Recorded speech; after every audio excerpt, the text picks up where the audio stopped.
आताच्या बायका तर म्हणते ती एक एक कशाला भेटलं ह्या जन्मात भेटलाय आणि पुढच्या जन्मात भेटू नका म्हणते ती.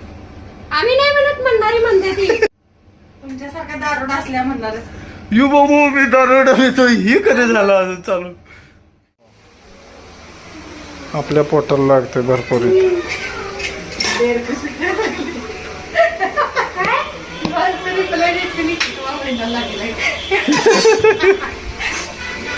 बघा काय म्हणाले सणासुदीचं काहीतरी म्हणत बस. खाऊ नका जावा तुम्ही दुकानात. मित्रांनो सकाळ सकाळ आलतो दुकानातनं वर आणि काय झालं माहित आहे का इथं आता आपण तर बाहेर आहे महाराष्ट्राच्या बाहेर आहे म्हटल्यावर मग कसं माहित आहे का आता इथं आपण ज्या जागी आहे ना त्या जागी पिंपळाचं झाडच नाही. आज वट पौर्णिमा आहे ना. वडाचं झाड वडाचं झाडच नाही. वट पौर्णिमा नाही आणि वडाचं झाड